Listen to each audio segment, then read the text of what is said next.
In this video, I'm going to share how Gary Vee's new bestseller 12 and a half can help you in your job search and in your career. Coming right up. Hey, welcome back to Supercharge. My name is Sonal, Bahl, former HR director and career strategist with 2 decades of international corporate experience. And in this channel, we share practical tips to help you to stand out so you get that dream job, promotion, and lead a richer, happier, and more purposeful life. If that is what you're after, you've got to hit that bell icon. You've got to subscribe, my friend, and let's dive in. So for the uninitiated, who is Gary Vee? Gary Vee is the chairman of Vaynerchuk, which is the holding, and it has a bunch of other companies.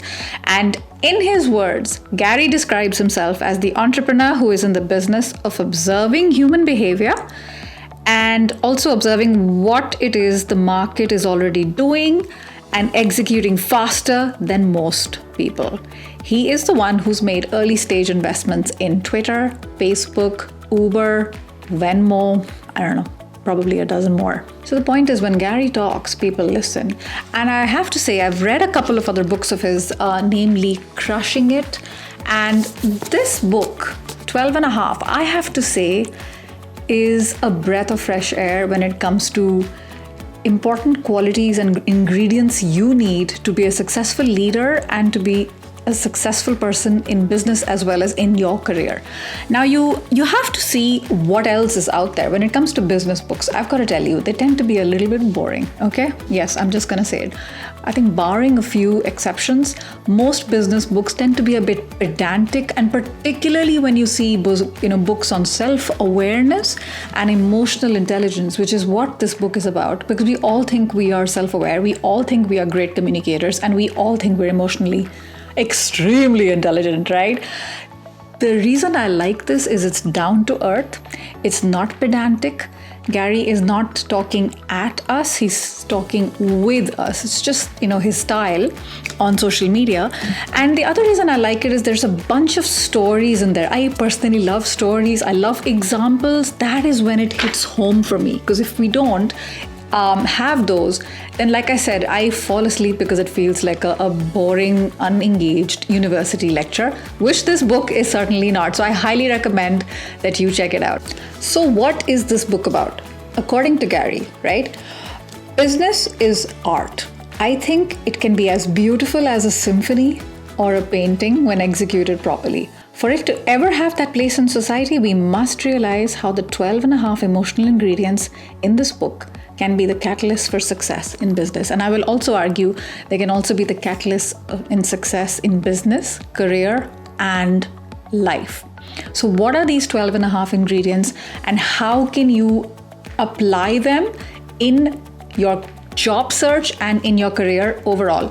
Let me first show you what these 12 and a half look like. Here they are. And the reason there is a half is, I absolutely love this reason. As Gary says, this is one that I've recently become more aware of, and I'm working on it. So we all have that half, whatever that looks like. We're not quite complete in that yet. So this book helps you to discover what that half or halves look like, right? For yourself. So these 12 and a half ingredients are mentioned in the book in a specific order. I'm guessing because, they're in a certain way that Gary approaches them. So here they are. Now, if you've been following me for even a little while, I have a thing for acronyms. They help me to remember certain things. They add a little humor and a little bit of fun. And why don't we think about a little bit more humor and a little bit of fun once in a while, right? So are you ready for my ridiculous acronym for the 12 and a half ingredients from Gary's book? The acronym is the OG Packsack, as in, OG, original gangster. I know that sounds crazy.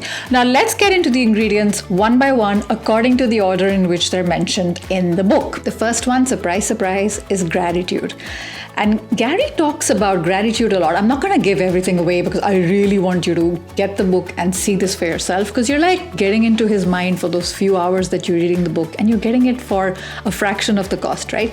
So nevertheless, he talks about gratitude a lot. And, when you look at things in a certain perspective, there is a chance of less complaining and more happiness with everything you have. Now, I know what you're thinking, okay? And you're like, oh, but Sonal, I'm in the middle of job search and it's very difficult.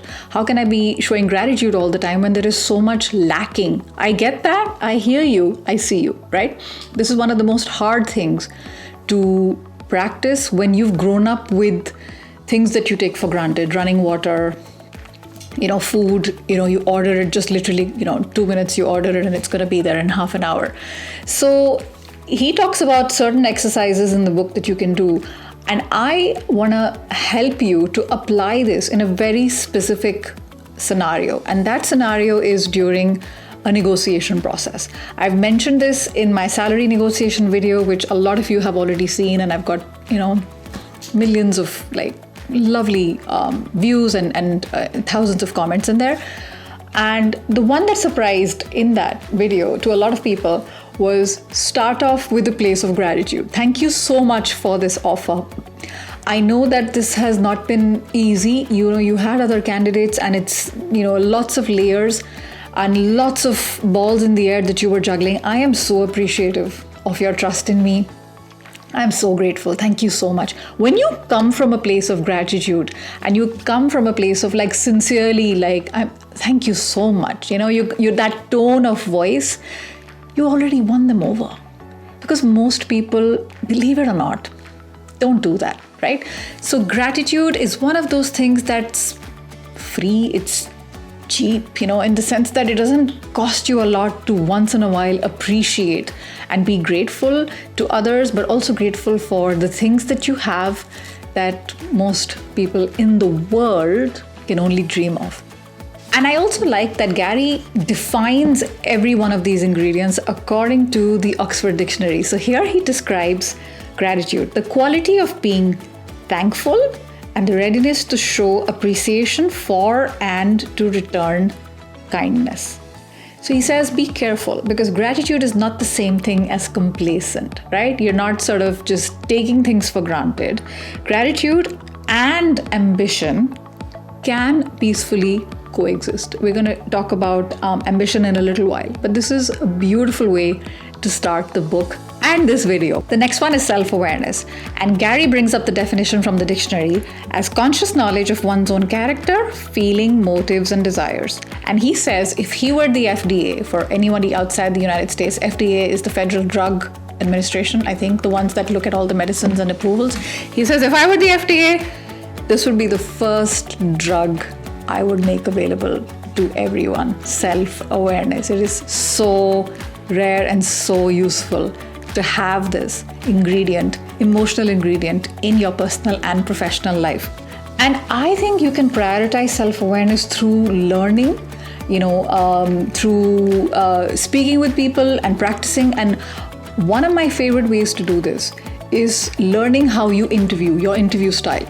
And I have a particular video that I'm going to link right here in the description as well. And it's called what are your weaknesses? A lot of us don't like that question. It's artificial, I have to say. It's ancient. It's a boring question.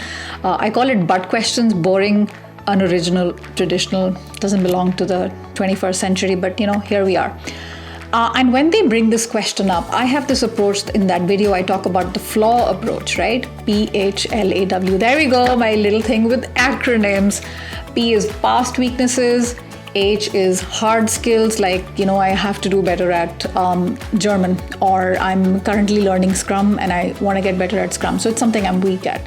Those are a little bit easier to talk about. But when they press a little more and you want to impress them a little more, then you go into the LAW of the FLAW approach, and that is livable, acceptable weaknesses. That is a difficult one, and I don't recommend doing it right away. You've got to practice it a lot because you need a very high level of self-awareness, right? You need to know yourself very well, and you need to know what the organization is looking for so that you're not sabotaging your chances. So it can be like, I know the role is an individual contributor position, and I can say that, for example, I sometimes struggle with the conflict. When I see, some sort of a confrontation, I tend to withdraw in my shell. It's something I'm working on.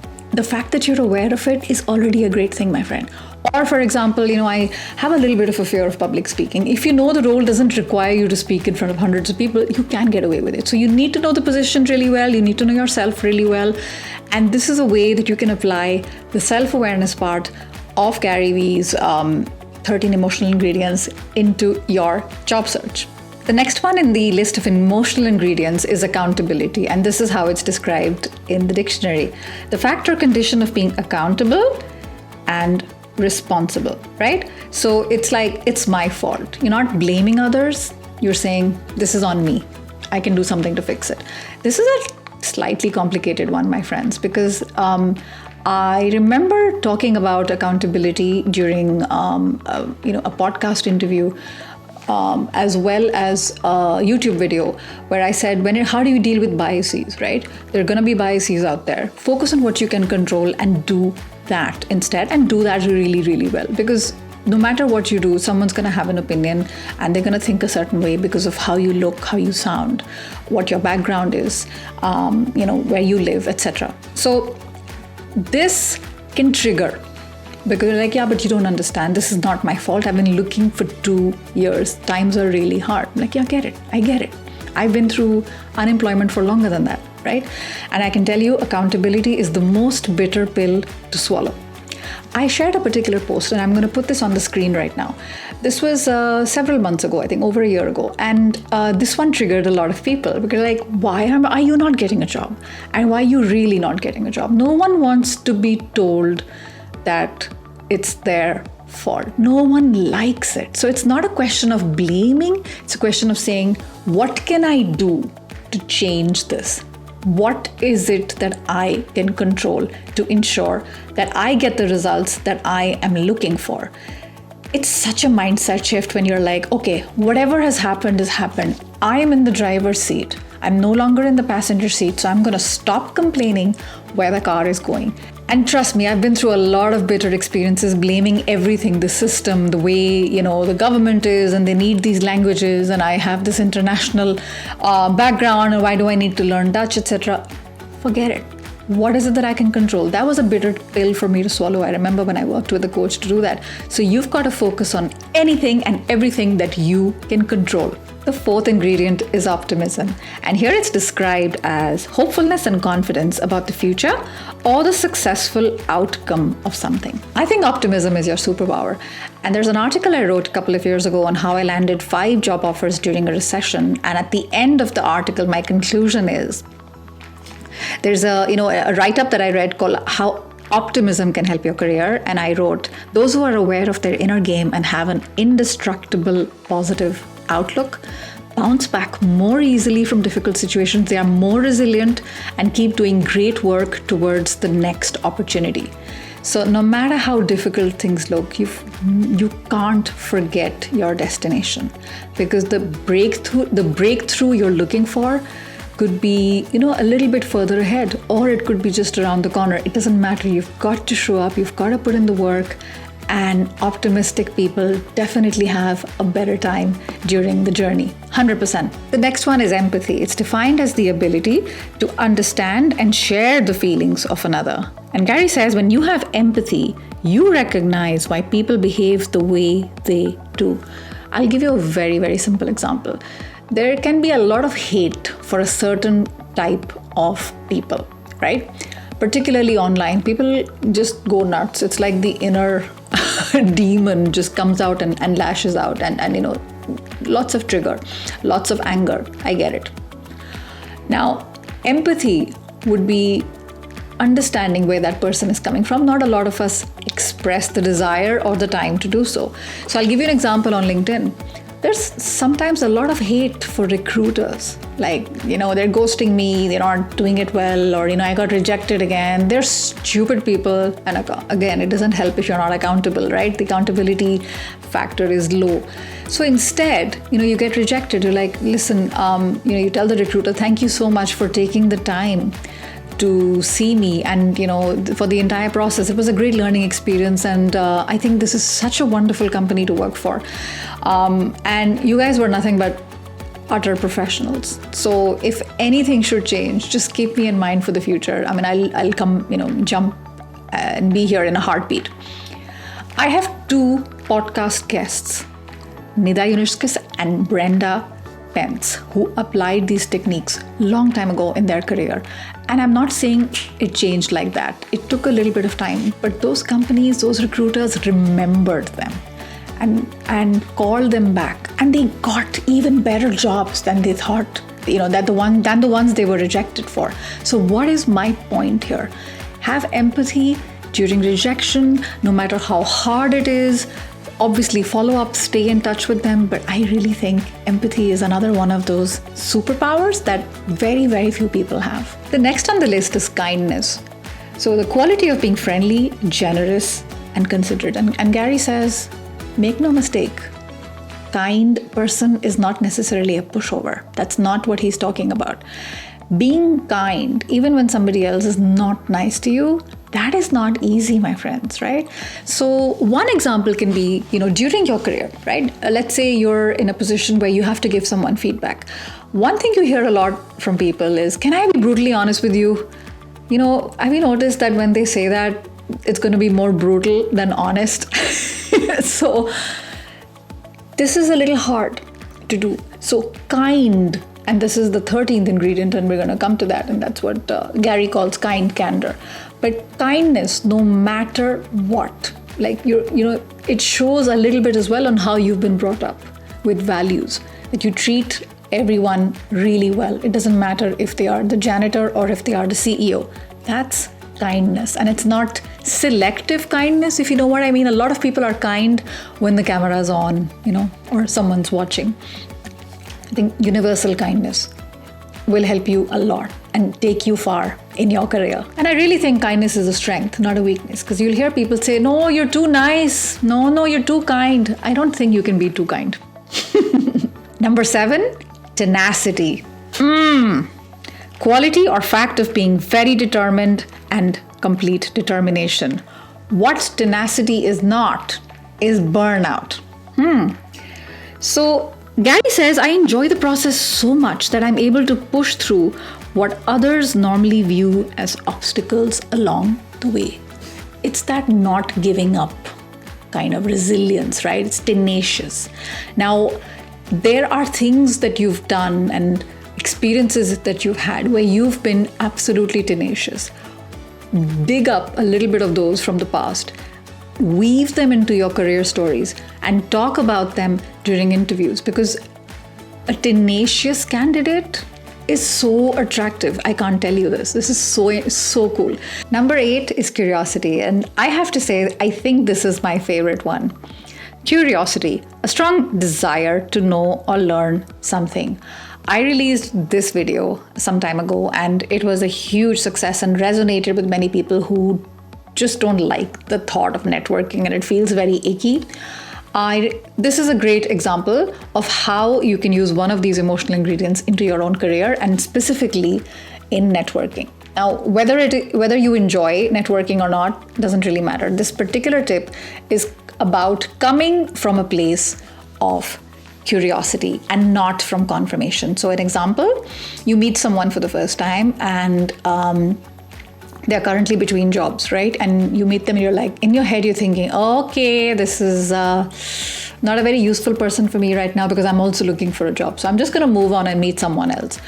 Maybe you don't know. You instead ask more questions, right? Instead of just the confirmation in your head that this is not a useful person in your career, you move ahead. Instead, you're like, oh, I see. So what were you doing before? And the person says, oh, actually, I was the CEO of a Fortune 500 company and traveled around the world, and it was fantastic. And I've decided this year to do something different. So I'm now going to be joining this not-for-profit organization in Madagascar, and I start in 3 months. You're like, what? This person's had a colorful career. Maybe they know some great people. I want to know this person a little bit. You wouldn't have known all of this if you had come from a place of confirmation. Coming from a place of curiosity is always a good idea. Pizza is always a good idea. My kids have a t-shirt that says that. Coming from a place of curiosity is always a good idea. The next ingredient is patience. The capacity to accept or tolerate delay, trouble, or suffering without getting angry or upset. Oh my gosh, we see a lot of upset people Lot of angry people, especially on social media. I'm sure you see those keyboard warriors. They just don't stop. They're ruthless, right? They want more results. They want to bug people. And if they don't get what they want, And Gary says, insecurity festers without the fertilizer of patience. That's so true, right? Because you're not patient enough, and then it feels like, I've been through this. It feels insecure, but why, I didn't get this recognition. It should have been given to me, right? So entitled. But patience is really hard. It's really, really hard. And when you have patience, it helps you to deal with the judgment of others. That is a pretty amazing thing that happens. I've had guests on my podcast who talk about taking a step back, right?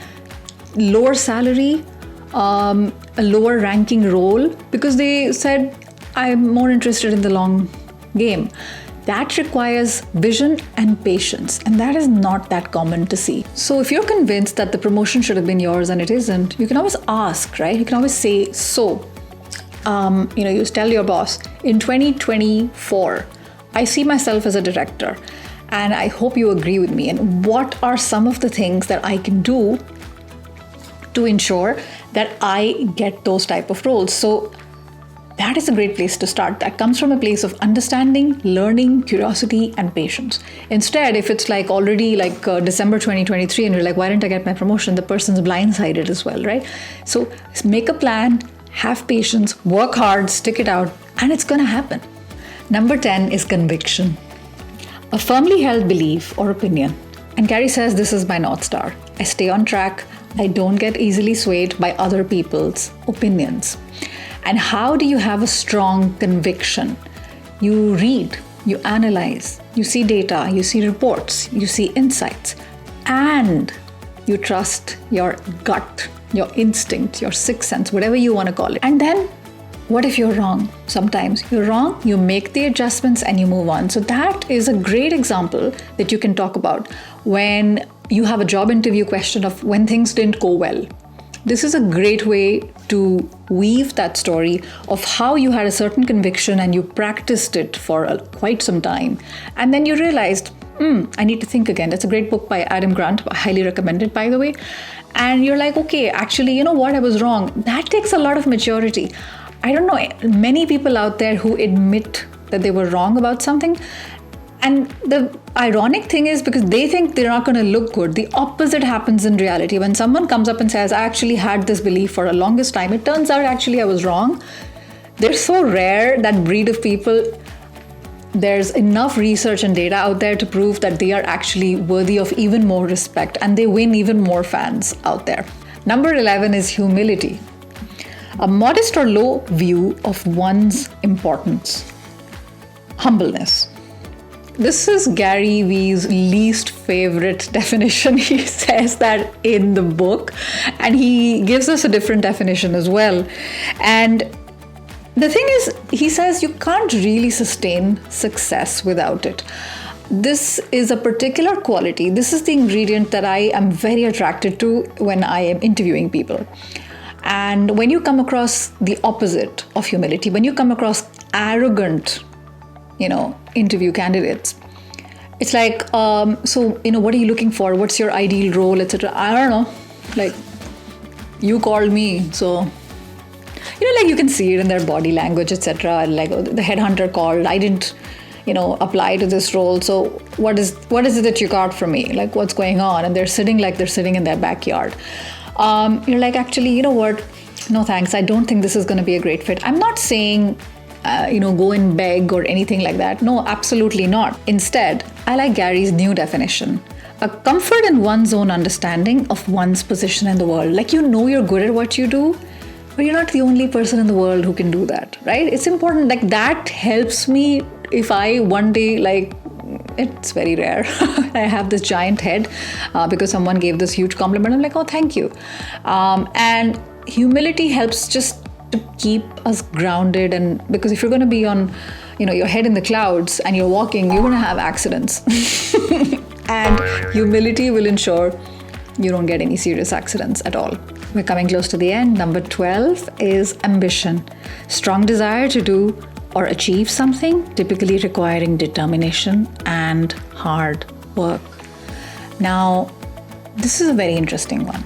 Now, when I was in HR, right, we would do these talent reviews with managers for, the entire sort of teams that they would be leading.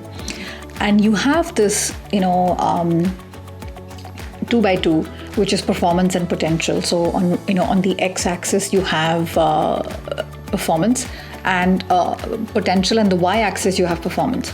Now, these talent reviews would tell you a little bit about what you can expect in the coming months and years. Anyone who was considered a high potential would be at the cusp of great aptitude, like they are good at what they do. They have a great attitude, which means, that tenacity, not giving up, grit. And the third one would be ambition. Do they want to grow? Because these are the future leaders. These are the people that would replace that particular manager, and we would look at it in terms of succession planning. So ambition is that desire, like you want to do more and you're not really happy where you are. So people who are typically ambitious are the ones who are easily bored. So if you are interested in this role that you're applying to in this company and you're talking with them, you can tell and they can tell that actually this person's, I think they can do it for a couple of years and then we want to move them to something else, maybe at the same level or at a higher level. I think that's a great, great thing. If you're ambitious, there are ways for you to show that during the interview process. And Gary does say, watch out, because ambition is not the same thing as being greedy. It's not the same thing as goal setting to impress others. When it's coming from a place which is a bit more superficial, that's not necessarily ambition. The last one is kind candor. And here I'm going to read a little excerpt from the book. I didn't see the beauty of candor, the humanity in it. I didn't realize that candor is actually kindness. I can think of many ways when some kind candor would have taken my success to a higher plane. All my unhappiness in life and business has resulted from my inability to deploy kind candor when necessary. That's why I'm calling it my half, because nobody is a zero on anything.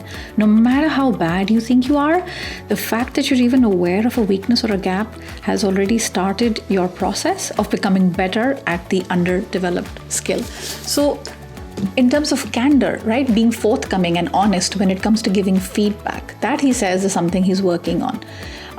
And people typically will be like, candor, very strong, you got to make it timely, you've got to, just give it and let the person sit with it. He says, I couldn't do that.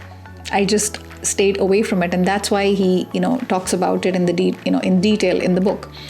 So candor, having the courage to be honest and forthcoming, especially during high stakes meetings, is not easy. So in conclusion, I'm going to say, get this book. There's so much in it.